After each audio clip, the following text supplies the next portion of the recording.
Buonasera, ben arrivati. Buenas tardes y bienvenidos. El drama de un nuevo comienzo, profetas de nuestro tiempo. Es una cosa nueva, esto que hacemos esta noche.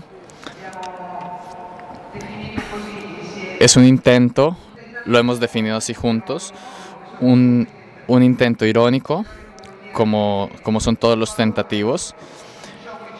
Irónico quiere decir que el valor de lo que está dentro no depende necesariamente del éxito. Incluso sí, yo creo que andará muy bien esta noche. Es un intento irónico y al mismo tiempo lleno de valor, de coraje. Porque cuando se intenta es porque uno tiene el coraje de hacerlo. Por esto agradezco a Constantino Espósito el riesgo de agradezco haber tomado este riesgo, y yo me asumo la responsabilidad de haber propuesto esta cosa. Le agradezco por la pasión que ha puesto en la realización de este intento, y agradezco también a todos los amigos que junto a él comparten esta pasión y llevan a cabo la construcción de este gesto. Porque esta noche queremos que esto sea un gesto. Me gusta definirlo así. No es un encuentro, no es un espectáculo, es algo más allá de esto. Es algo que tiene la pretensión de involucrarnos y meternos adentro del gesto. Nace del ímpetu de querer comunicar un contenido. Al inicio no está el contenido, sino está el ímpetu. Es un contenido que tenemos en nuestro corazón y lo estimamos tanto que queremos promoverlo en una forma poética y creativa, no porque las demás formas no sean adecuadas, sino porque la poesía es noble en una manera especial. Por esto han utilizado música, poesías, imágenes, y toda esta riqueza del arte, toda esta riqueza del arte quiere hacer que filósofos y teólogos puedan hablarnos a nosotros. En este caso serán filósofos y teólogos particulares, es decir, gente que ha tenido un papel profético para nuestro tiempo. Es decir, poesía que hace hablar a los filósofos.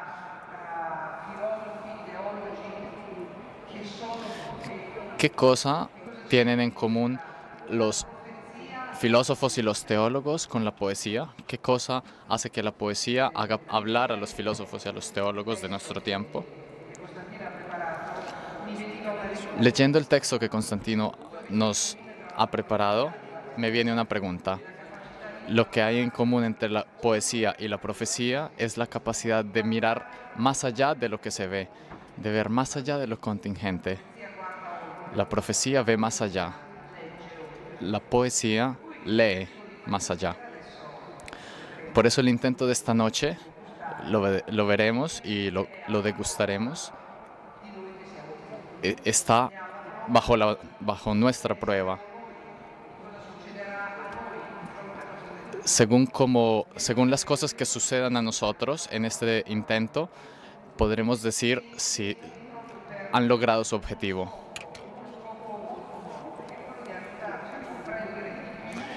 El objetivo de este gesto es ayudarnos a comprender mejor el tiempo en el cual estamos viviendo.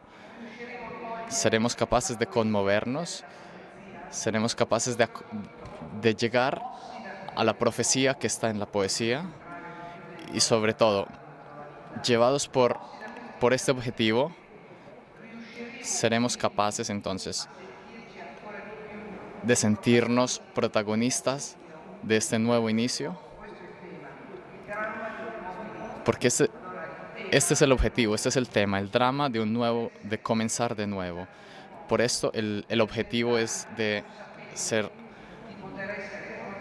de ser protagonistas de este nuevo inicio, de estar en primera persona a comenzar de nuevo. Es muy bello conmoverse, es muy bello emocionarse delante de la poesía, es muy bello probar sentimientos cuando se tiene la belleza delante. Pero el objetivo tiene que ser volver a ganarse a sí mismo, volver la conmoción y el estupor delante de la belleza tiene sentido solo si nosotros podemos ganarnos a nosotros mismos. Y es lo que esperamos que suceda esta noche, que exista que nos conmovamos delante de esta belleza y volvamos a ganar a nosotros mismos y la oportunidad de un nuevo inicio. Gracias.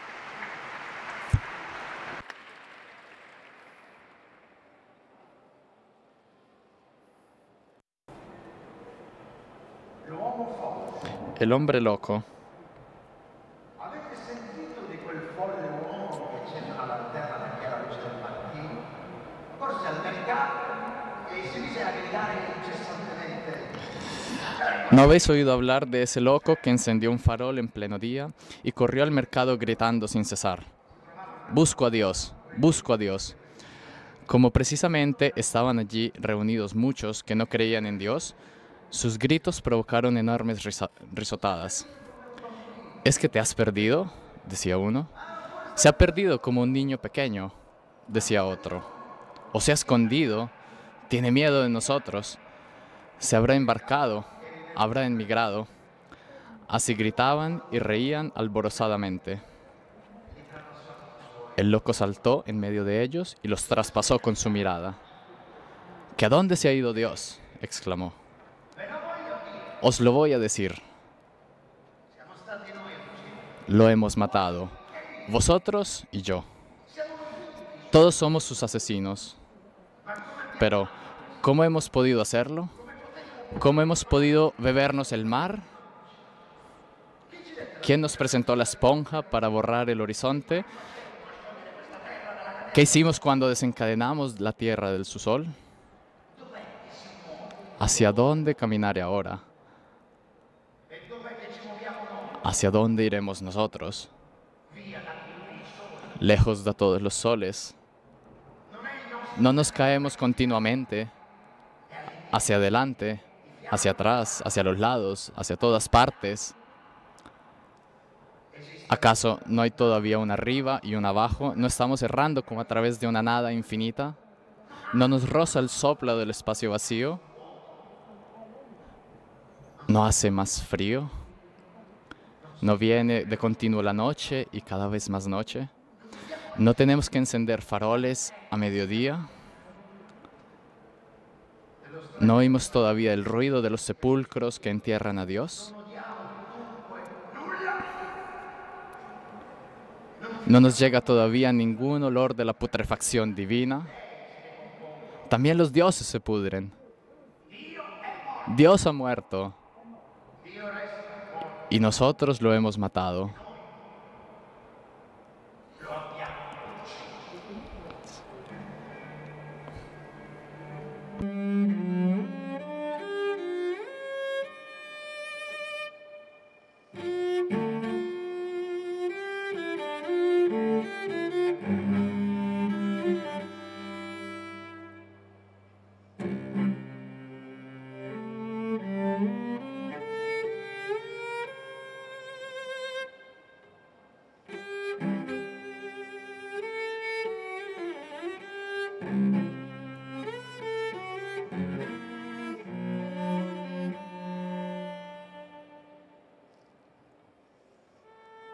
Come ci consoleremo noi, gli assassini di tutti gli assassini?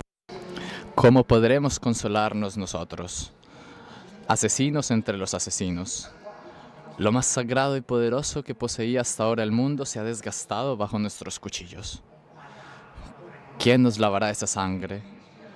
¿Con qué agua podremos purificarnos? qué ritos expiatorios, qué juegos sagrados tendremos que inventar.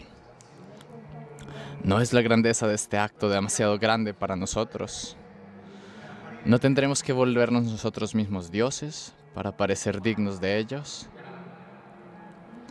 Nunca hubo un acto tan grande, y quien nazca después de nosotros formará parte, por mor de ese acto, de una historia más elevada que todas las historias que hubo, nunca hasta ahora.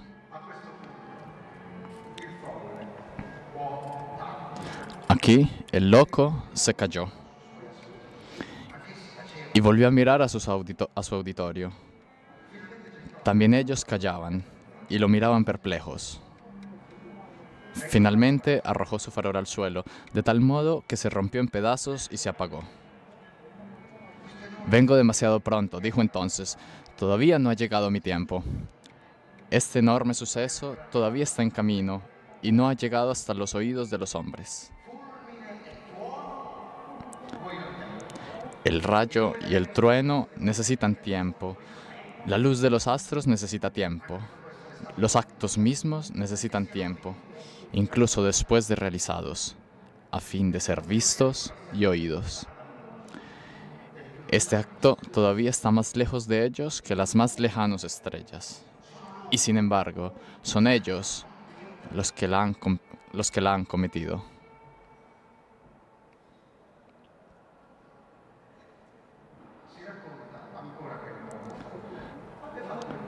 Todavía se cuenta que el loco entró aquel mismo día en varias iglesias y entonó en ellas su Requiem Aeterno Deo.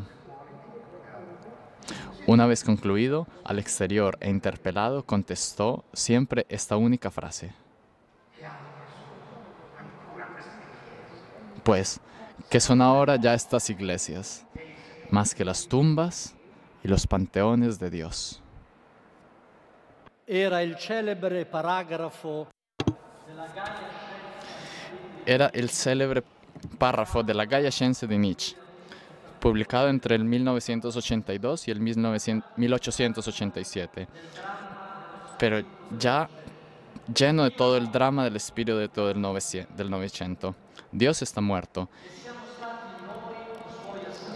y fuimos nosotros sus asesinos. Pero haciendo así, no hemos perdido solamente la referencia a un valor moral absoluto, pero hemos perdido también nuestro lugar en el mundo.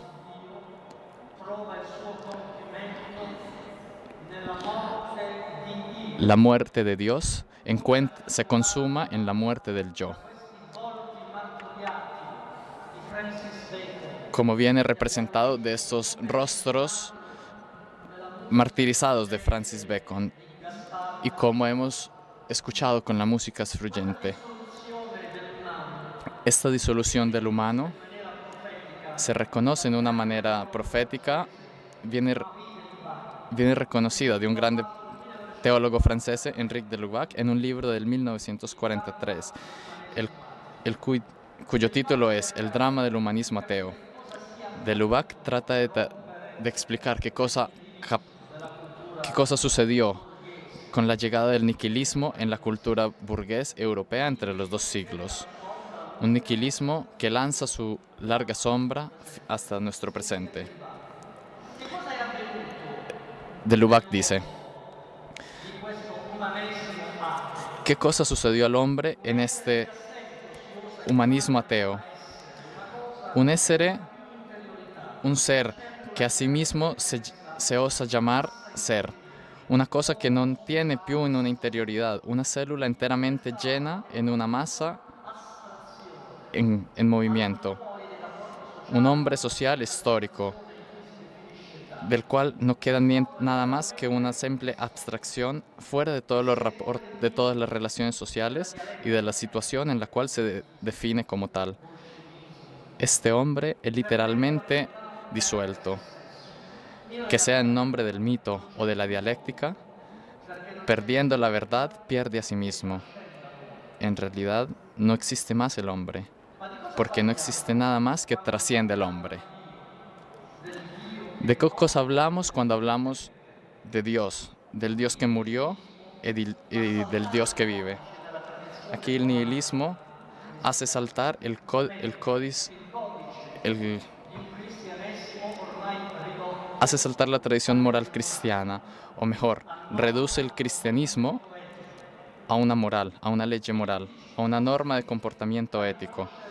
Y por esto nos obliga a reconocer el contenido no dado por supuesto de las palabras de Lubac.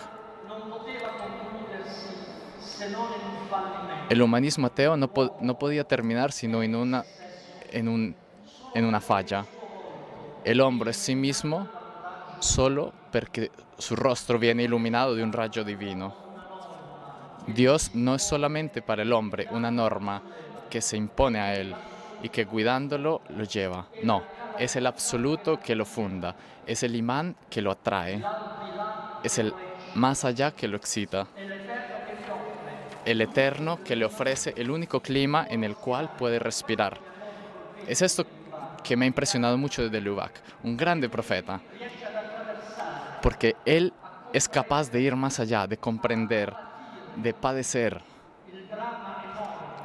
el gran drama del cual Nietzsche era consciente, la conciencia de la muerte de Dios.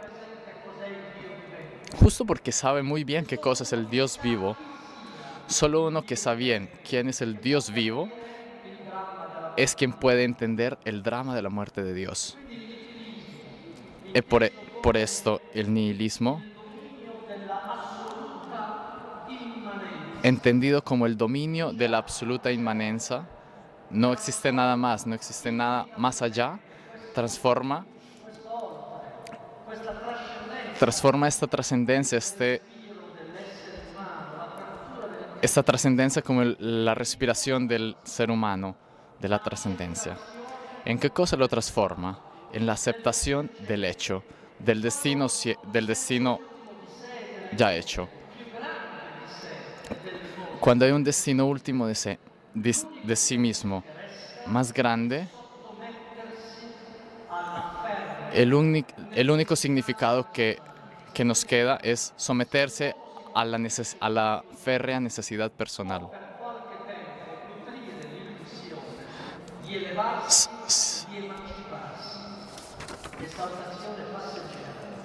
Una exaltación. En realidad, Él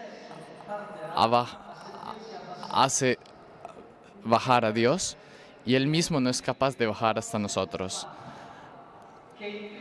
Las antiguas fuerzas de los hechos que el cristianismo había alejado comienzan a pesar de nuevo sobre el hombre y el hombre comienza a soñar paraísos ilimitados que entonces, como hoy, otras personas más perspicaces no tardarán a recordarle al hombre que sobre este destino no se puede vencer y que el único recurso que le queda al hombre es de esforzarse en amarlo.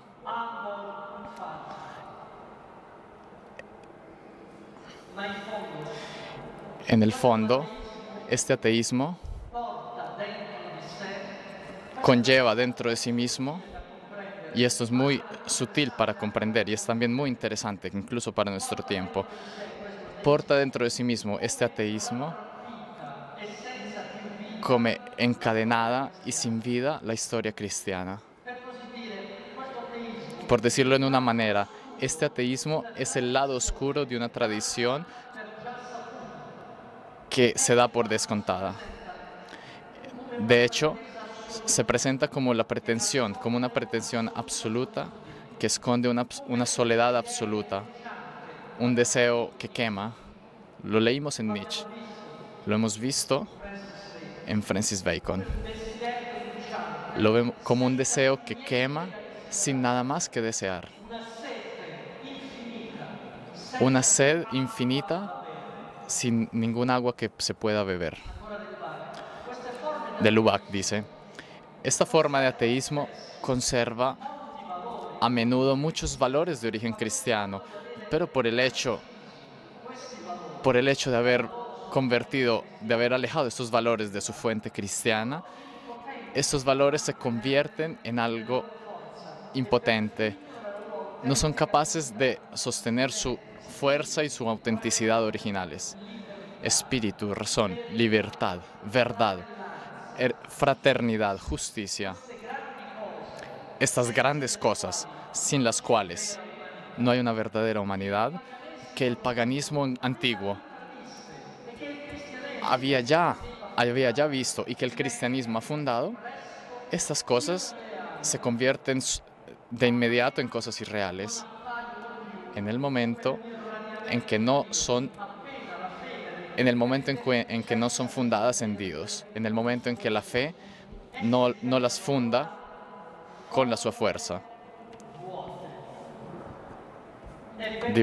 Si riducono ad Muy pronto se reducen a ser un ideal sin vida, amenazado por la mentira, al cual se aplican aún mejor la frase que Charles Péguy escribió sobre el kantismo. El kantismo de Kant tiene las manos puras, porque el hombre cree con su propia razón el poder aferrar y dominar el mundo en base a la pureza de su medida. El kantianismo tiene las manos puras, pero no tiene manos. Y entonces, concluye de Lubac, entonces,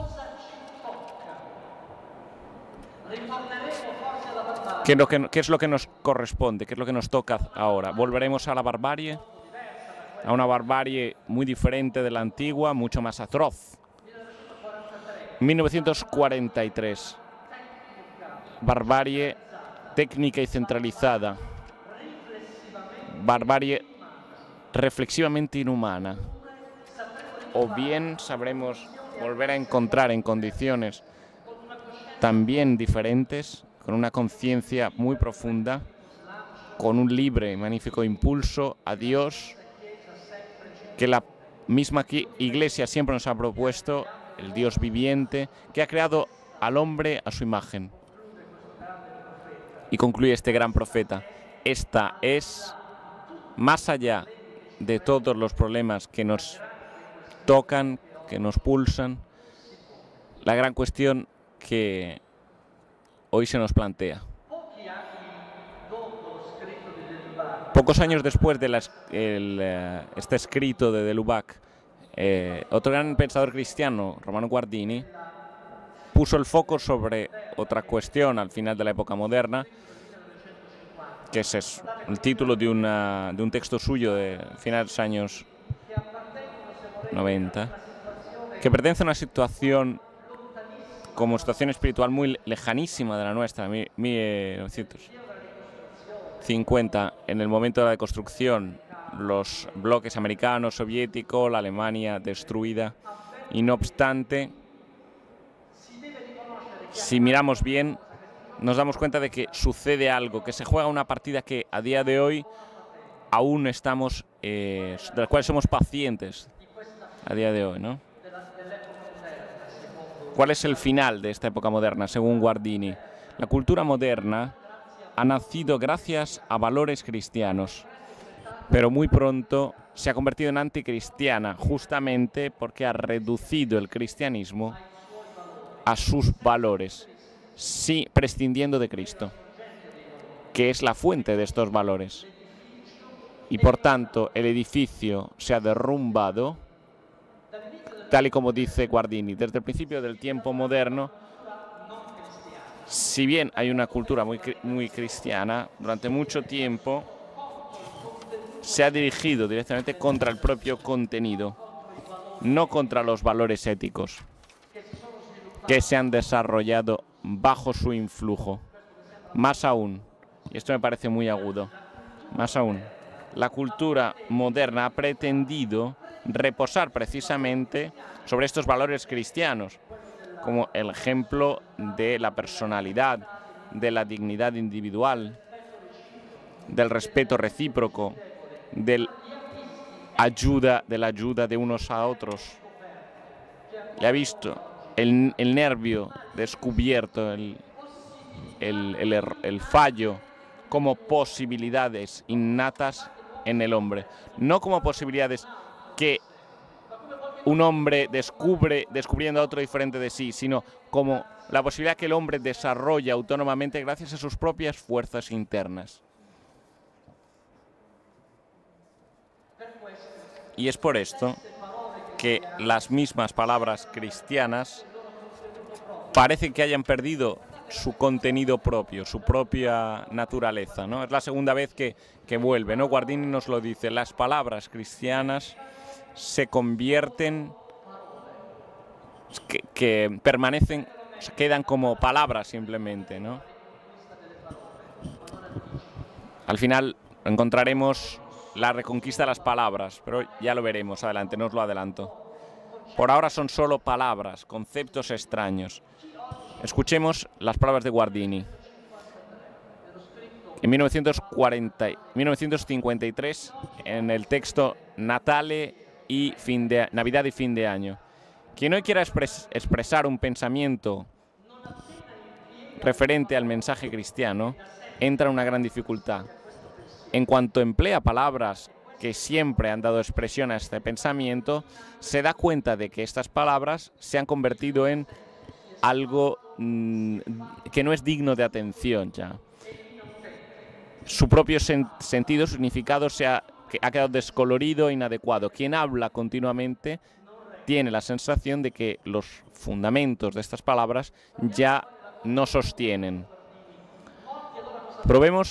Intentemos hacer una contraprueba, dice Guardini, porque son capaces de encontrar en un mundo precristiano esos valores permanentes, inmanentes, absolutamente humanos, a través de los cuales el hombre puede levantarse sobre sí mismo, sobre su propia razón en el mundo. Pero el juego no vale, porque los verdaderos hombres, los hombres antiguos, tienen algo que dice, que tiene algo que es juvenilmente inquieto. Desde el momento en el que ha llegado Cristo ha cambiado todo, porque Cristo, dice Guardini, ha mirado lo humano de tal manera que el hombre se ha sentido mirado con una profundidad, con una definitividad, con una verdad y con una conmoción que ya no ha podido arrancarse de sí. Podrá negar esa mirada, podrá pretender el ser plenamente precristiano, pero ya le es imposible. Podrá maldecir esa mirada, pero ya no podrá fingir que ninguno como Cristo lo haya mirado.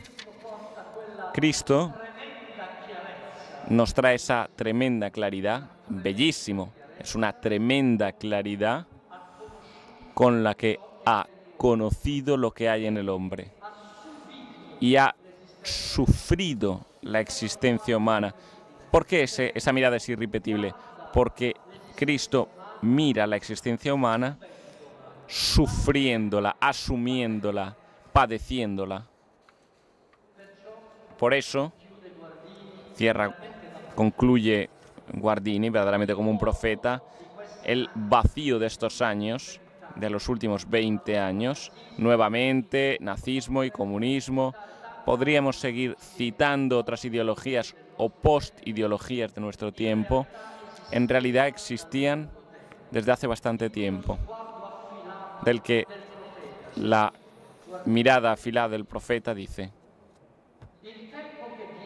el tiempo que viene, el tiempo por venir, creará una claridad terrible, pero saludable. Ningún cristiano puede alegrarse del advenimiento de una radical negación del cristianismo, pero es adecuado que se vea desnuda esa deslealtad. La deslealtad de tener como un descubrimiento lo que solamente el descubrimiento con Cristo nos ha hecho descubrir, puesto que, concluye, entonces se verá cómo es efectivamente la realidad cuando el hombre se ha separado de esa relación, de la revelación, y empiezan a cesar los frutos de esta revelación. Por tanto, recojamos los frutos de esta primera etapa. Hay toda una vinculación entre la muerte de Cristo anunciada por Nietzsche, es decir, la implosión del gran sistema de valores morales cristiano-burgueses, a juicio de Nietzsche, propugnados sin Cristo no obstante, separados de la experiencia viviente, gracias a la cual la humanidad occidental los ha descubierto. Hay una vinculación que liga el descubrimiento de Cristo y el hombre que desea encontrar su cumplimiento de justicia y el hombre que inevitablemente desespera. Pero como toda la parábola de la cultura nos muestra la segunda mitad del siglo XX, el final de la época moderna, y este es un pasaje que me gustaría introducir ahora, han vuelto a abrir con una esenciabilidad inédita toda la herida del hombre. El nihilismo no se refiere solo a una pérdida y una desertificación del hombre y de la humanidad, sino de el imponerse de una irreducible, aunque dramática exigencia, la destrucción de los ídolos, convertía nuevamente el libre en la nostalgia de Dios.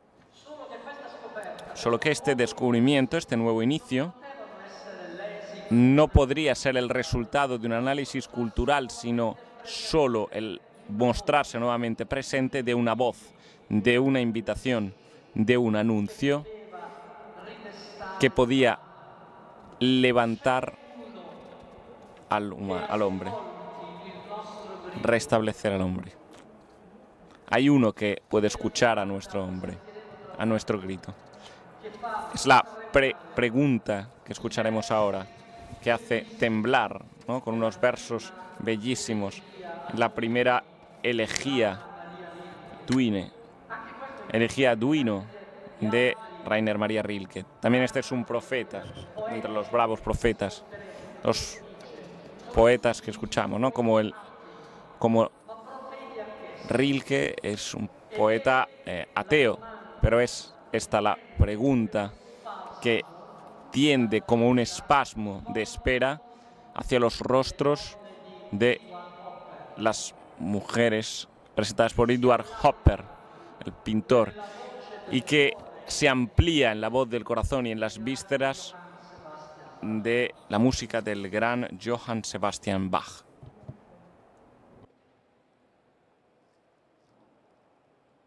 Se anche io gridassi, che mai aunque yo gritara, ¿quién podría oírme entre las cohortes de ángeles? Y aun cuando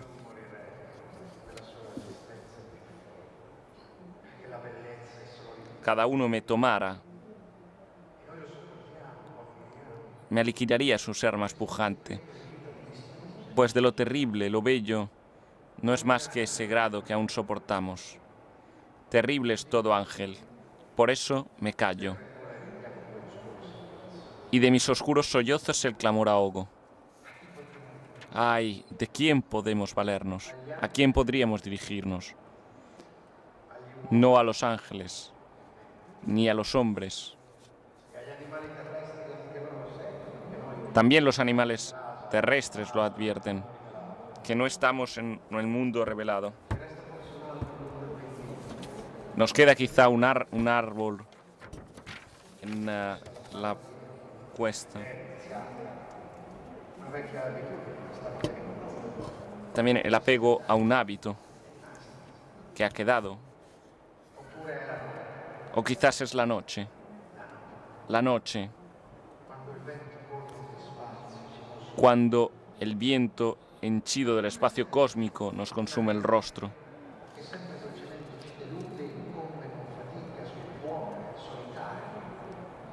Con quien la anhelada no se quedaría, porque dulcemente nos desilusiona y nos incumbe con fatiga en el corazón solitario. Para quien ama es más fácil arroja desde los brazos el vacío, dilata los espacios que respiramos. Los pájaros quizá sentirán en vuelo más íntimo el área más vasta.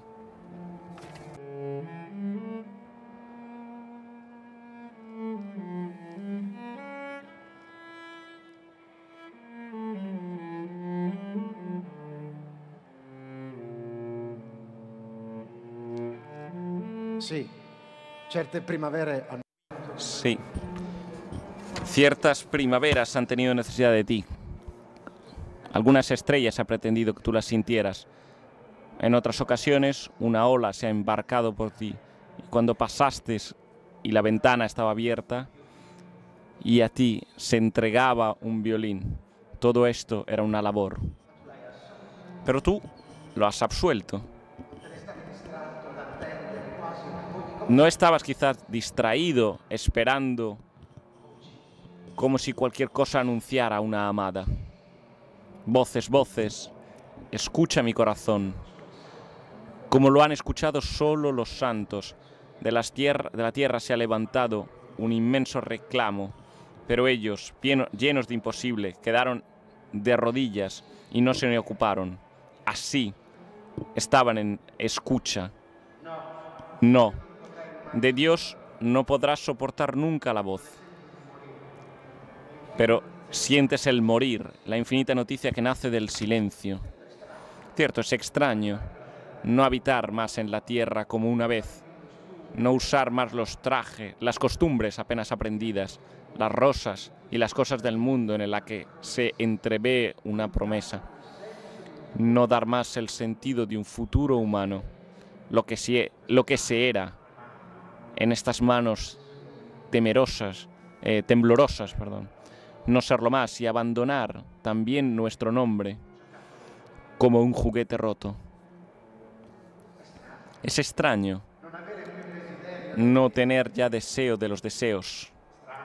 Extraño ver agitarse libre en el viento, en el vacío, todo lo que nos unía.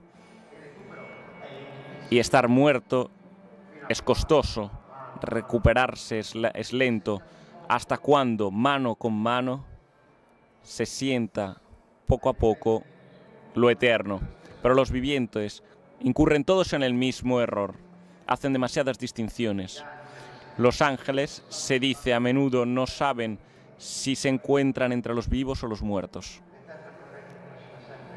La eterna corriente arrastra siempre consigo a través de los dos reinos todos los tiempos, y ambos con el sonido los supera.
Un altro grande teologo, Otro gran teólogo, Joseph Ratzinger, había afrontado la cuestión de la relación entre la tradición cristiana y el presente viviente de Cristo y de la Iglesia en la sua famosa Introducción al Cristianismo del 1968, un año crucial para el profesor que sería papa, que que lo consideraba como la explosión de la gran crisis cultural de Occidente. Escuchemos a Ratzinger. Por las constelaciones espirituales del pasado, el concepto de tradición era un programa muy incisivo. Parecía una estructura sólida, protectiva, a la cual el hombre se podía confiar ciegamente. Hoy, en cambio, domina el sentimiento contrario. La tradición se ve como algo que hemos ya superado, como algo que hemos superado con los eventos, mientras el progreso es como si fuera la verdadera promesa del ser. Hasta que el hombre no se sienta en su casa en el ambiente de la tradición del pasado, sino que se siente bien en el progreso y en el futuro. Por este motivo, continúa Ratzinger, una fe que tiene la etiqueta de tradición se ve como algo que tiene que ser superado. Es interesante ver que la tradición no puede constituir un lugar para vivir, el lugar de la propia existencia, para quien reconoce en el futuro el lugar de sus proyectos y sus perspectivas. A medida que pasan los años,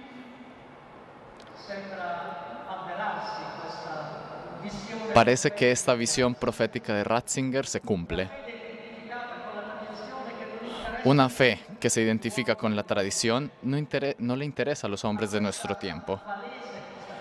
Pero esta constatación muy evidente no lo es todo. Es más, esto es lo que a mí me interesa. Estos autores, por esto son profetas, no son simplemente intelectuales o analistas. No hacen solo el análisis de una situación, sino que tratan de ver los aspectos descubiertos, tratan de descubrir la llave secreta de estos sucesos. No lo es todo decir que la tradición es algo ya superado, porque esta constatación en ellos introduce una conciencia más radical, una conciencia más interesante. Es decir, que la misma naturaleza del cristianismo es la naturaleza de ser algo que ocurre hoy. Entonces, podéis ver, no se trata simplemente de decir la tradición se extinguió. No, es verdad. Pero entender a través de esto que el cristianismo o vuelve a suceder ahora o no es. La conexión, de hecho, es que el eterno ocurre en una historia. Y la historia es algo que hace un hueco en la historia de ahora. Es algo que punza en la historia de hoy. Estamos casi mudos delante de esta revelación cristiana y nos preguntamos, de hecho es muy actual esta anotación, especialmente ahora cuando la confrontamos con la religión del Asia, si a fin de cuentas no sería para nosotros mucho más fácil creer en el eterno, en un eterno que está lleno de misterio. Nos preguntamos si no sería mejor si Dios nos hubiera no se hubiera quedado a una distancia infinita en vez de abandonarse al positivismo de la fe. Es decir, el hecho de la fe es algo que se presenta delante de nuestros ojos con una figura. Escuchad. En esta forma se pone la salvación del hombre y de la humanidad en la punta de la aguja de este único punto de incidencia. Cristo es la punta de esa aguja que en cada hora del presente punza el tiempo.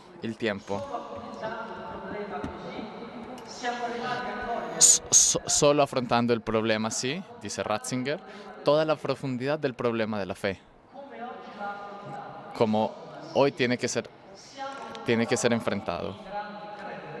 ¿Somos todavía hoy capaces de creer? Es más, tenemos que preguntarnos radicalmente, oppure non abbiamo persino il dovere di smetterla di sognare. ¿podemos todavía creer o tenemos que dejar de soñar para enfrentar la realidad? Abbiamo ritrovato la eco di questa domanda Encontramos el eco de esta pregunta de Joseph Ratzinger en una hermosa poesía de Pierpaolo Pasolini. Es una poesía que él escribe casi como si fuera una carta a un joven católico, tomando la distancia pero reconociendo fuertemente que alguien llama. Y también las imágenes que veréis son dos autorretratos del mismo Pasolini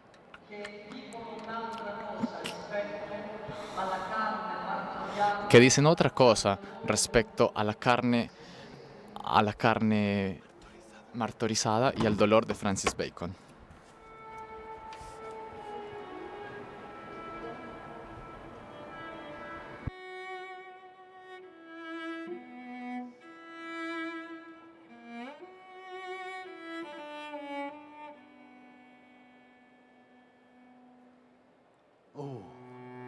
Un terribile timore.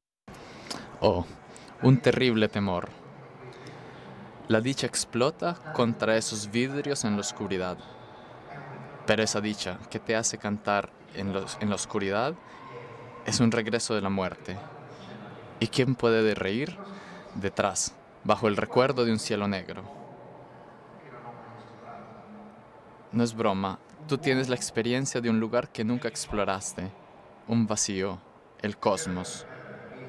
Es verdad que mi tierra es pequeña, pero he siempre soñado con lugares inexplorados, con una cierta dicha, como si no fuera cierto. Pero tú estás aquí, en vos. La luna ha resurgido, las aguas corren. El mundo no sabe ser nuevo, y su nueva jornada termina contra las altas cornisas y el negro del cielo. ¿Qué hay en ese vacío del cosmos? ¿Qué hay en ese vacío del cosmos que tú llevas en tus deseos y conoces? Es el Padre, sí, es Él. ¿Tú crees que yo lo conozco? ¿Cómo te equivocas? ¿Cómo ingenuamente das por cierto lo que no lo es en absoluto? Tú sonríes al Padre, esa persona de la cual yo no tengo ninguna información, que he conocido quizás en un sueño que no recuerdo. Y es extraña. Y es en esa misma muestra de autoridad de la cual proviene la dulzura. Esa dulzura que es así ignorada, tan ignorada que no se sabe niente. ¿Qué hacer? Tú donas, tú sembras dones, tienes la necesidad de donar, pero tu don, el regalo, te lo ha dado Él, como todo. Yo finjo de recibir, te agradezco, sinceramente agradecido, pero mi sonrisa no es de dicha. Es la cosa más terrible, el signo más terrible de haber un cuerpo separado. Hay una culpa, si no es un incidente, que para mí hay un vacío en el cosmos, un vacío en el cosmos. Y desde allí tú cantas.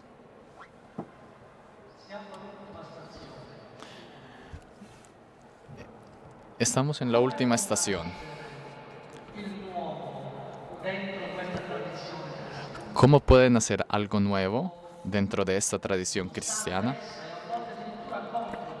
O incluso en contra de esta tradición, ¿cómo pueden hacer algo nuevo?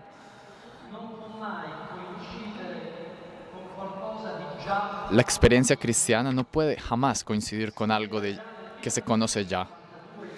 escribió en el 1952 el gran teólogo Hans Urs von Balthasar en su libro Scandalo,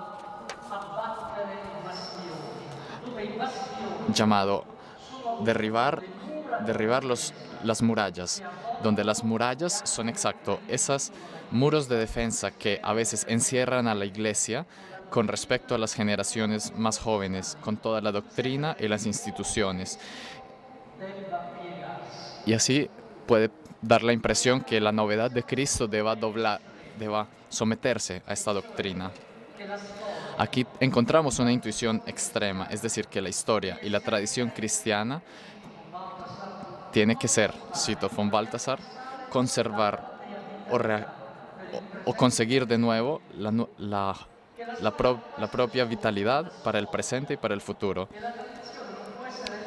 La historia no puede ser solo una historia y la tradición no puede ser solo una tradición. ¿Por qué? Todo aquello que se ha hecho hasta ahora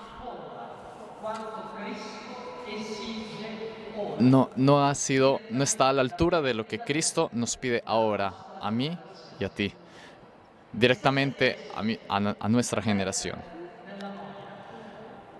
Sin eso se caería en el vacío.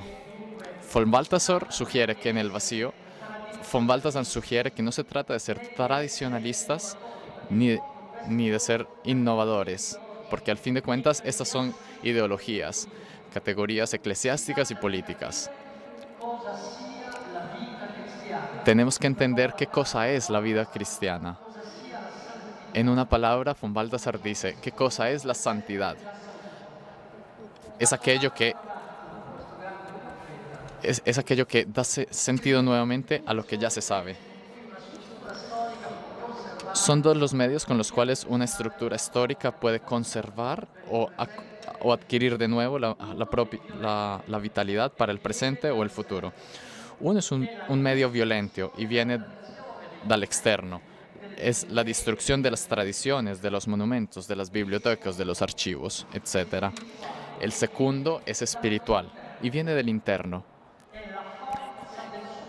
Es la fuerza de superarse a sí mismo, de la vitalidad que da alma a todas las tradiciones, una vitalidad que conoce el pasado y no obstante es capaz de separarse del pasado en la medida que lo exigen la responsabilidad y la disponibilidad de cara al futuro.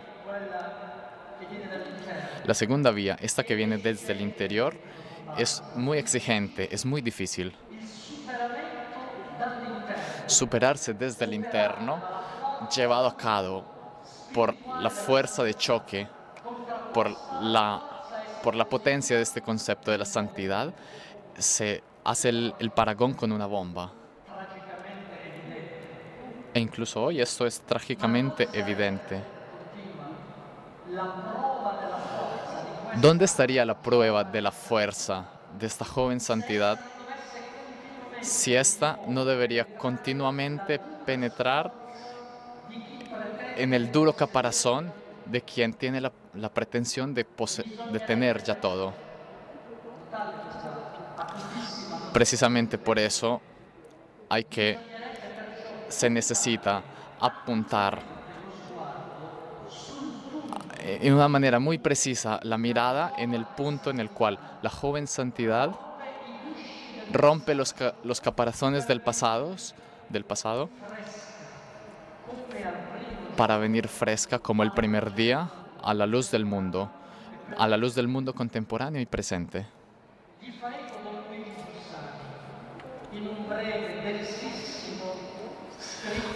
Eco de esto es Luigi Giussani, lo dice en un denso escrito del 1960 con el título ¿Cómo educar al sentido de la Iglesia? Él escribe paradójicamente. La Iglesia, escribe don Giussani, no es tanto la verdad como el método con el que Dios ha dado la verdad al hombre. Digamos también que la Iglesia es la continuación en la historia de la figura de Cristo. El problema de la Iglesia será, por tanto, descubrir en el vivir el método que Cristo ha usado. Y de rebote nos marca lo que decía los que escribía von Balthasar, la verdad de la vida cristiana es en esto como el maná del desierto. No se puede conservar y guardar, porque hoy está fresca, pero mañana ha marchitado, está podrida.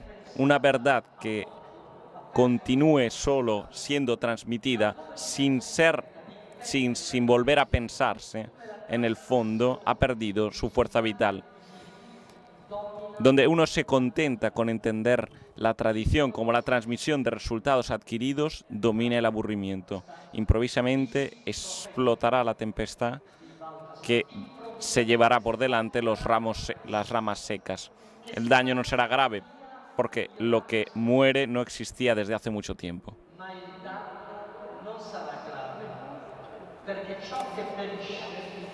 El daño no será grave, porque lo que muere ya llevaba tiempo que no existía. He encontrado la transcripción de una conversación desarrollada aquí cerca de Rimini, en Torello, por parte de don Giussani con algunos jóvenes rimineses, entre los cuales una jovencísima presidente Emilia Guarnieri.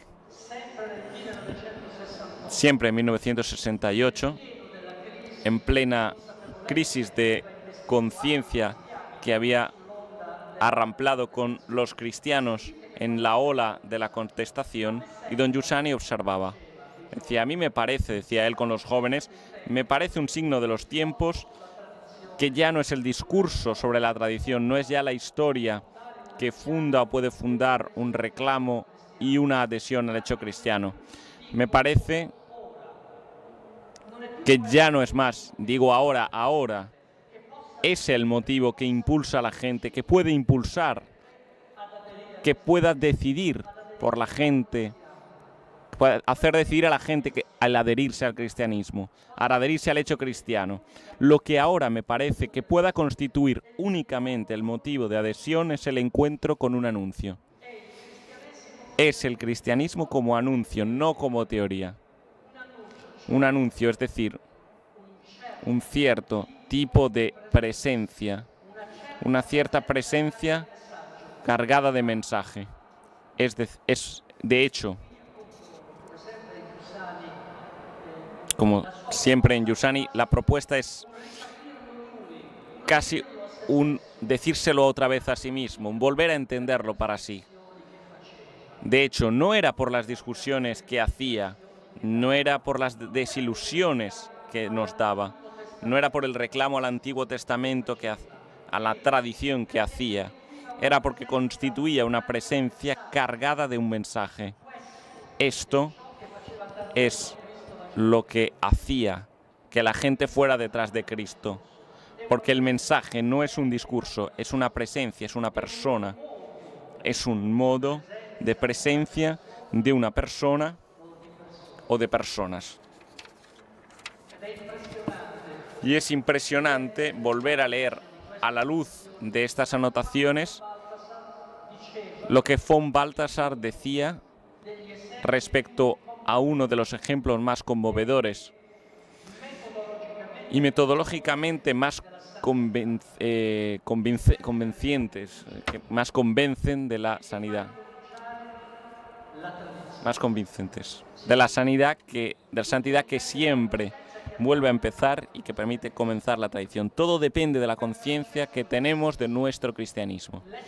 Para San Francisco de Asís, el ser cristiano era algo tan extraordinario, seguro, sorprendentemente magnífico, como ser una criatura humana, un joven, un hombre.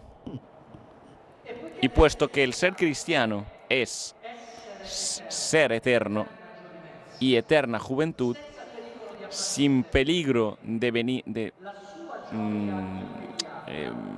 reducirse, su alegría inmediata era aún más profunda, no solo un año lo separaba de Cristo que se había hecho homo, de su cuna, de su cruz.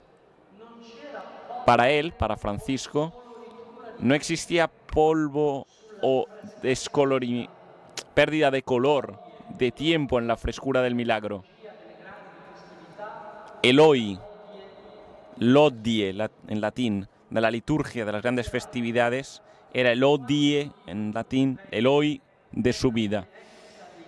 Y cuando Dios viene en la plenitud de los tiempos, dando cumplimiento a cada cosa, Él no fue el final de la revelación. Esta plenitud no fue el final de la revelación, sino su inicio, en virtud del cual todo había empezado a ser el final del origen del mundo. ¿Qué cosa habría podido llevar al Logos sino el inicio?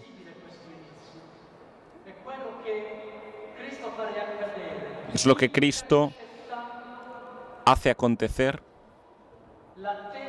interceptando la espera inseparable del hombre. Como el gran Rilke decía en la novena elegía Nuino, decía, es como el gran escultor vasco Eduardo Chillida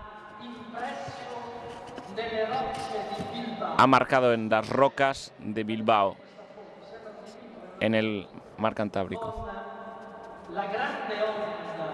con la gran ola del océano que, por un lado, rompe la cadena de la tradición, pero al mismo tiempo, con esta tradición se vuelve a abrir para acoger el imprevisto, la novedad. Y ahí el hombre, como dirá Rilke, vuelve a encontrar de nuevo su labor, su vocación, que es dar el nombre a las cosas, volver a dar la sustancia a las palabras, que vuelven nuevamente a sonar y nos abren el corazón, nos abren las sensaciones, como nuevamente el gran Bach nos enseña en el preludio a la primera suite solo para violonchelo.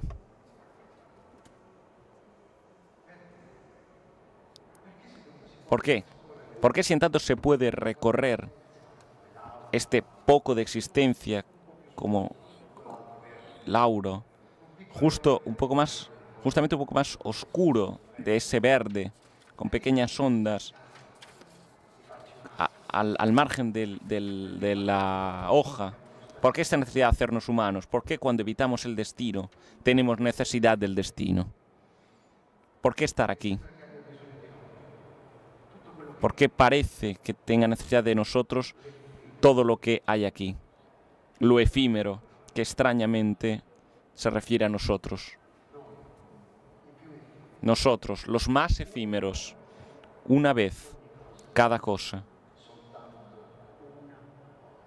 Solamente una vez y no más. Y también nosotros, una vez, nunca más. Pero haber sido una vez, si bien solo una vez, haber sido terrenos, parece que no sea revocable. Y de esta forma nos cansamos, nos fatigamos y queremos atarnos, contenerlo en nuestras simples manos, en la mirada que desboca, en el corazón sin palabra. Queremos convertirnos. Estamos aquí quizá para decir casa, puente, fuente, puerta, jarra, árbol que da fruto, ventana, columna, torre, pero para decir, compréndelo, para decir así como incluso las cosas íntimamente nunca creerían que son.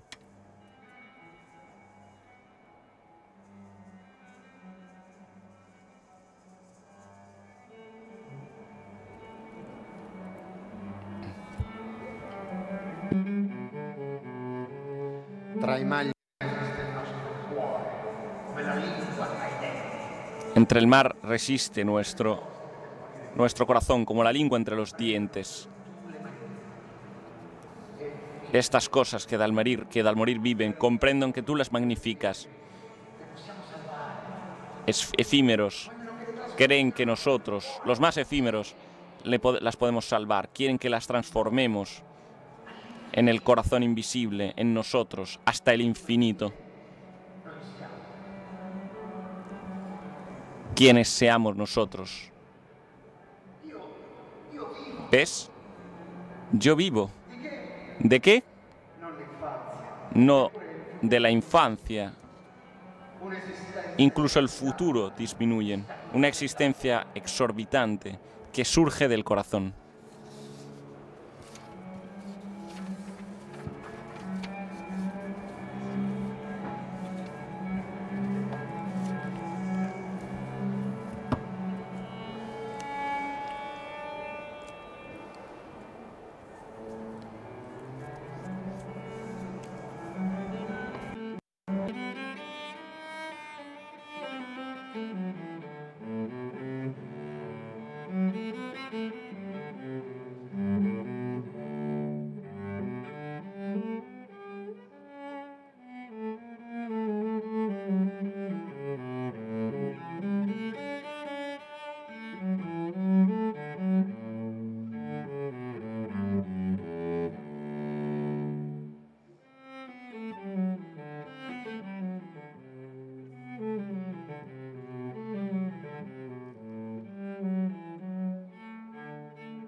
¿Y qué es el nihilismo hoy?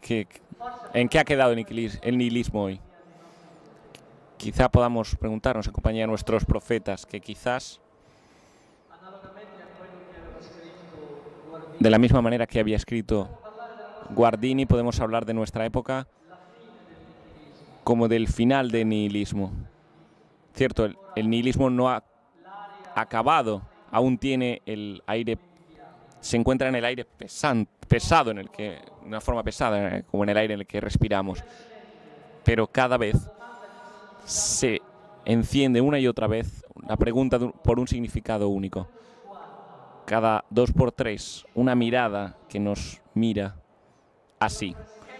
Esta frescura del inicio vuelve a acontecer y empieza lentamente otra cosa. Y poco a poco va siendo superado el nihilismo. Quizás se requieran tantos años, pero la novedad está aquí. Gracias por vuestra atención.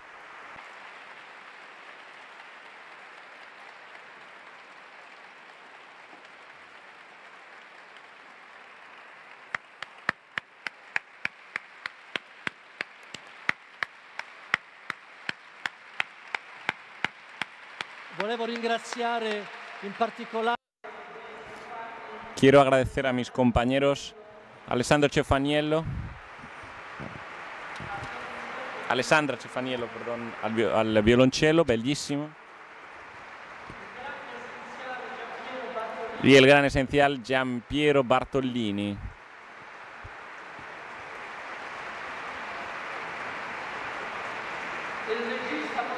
Y el director y productor de estas imágenes, Nicola Battagliero al fondo.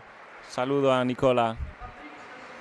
Fabrizio Sinissi, que ha escogido los textos. Emilia, esperamos que haya sido un experimento de éxito. Ya lo hablaremos. Bueno, yo diría que sí, digo con convicción que sí. La conmoción que nos esperábamos.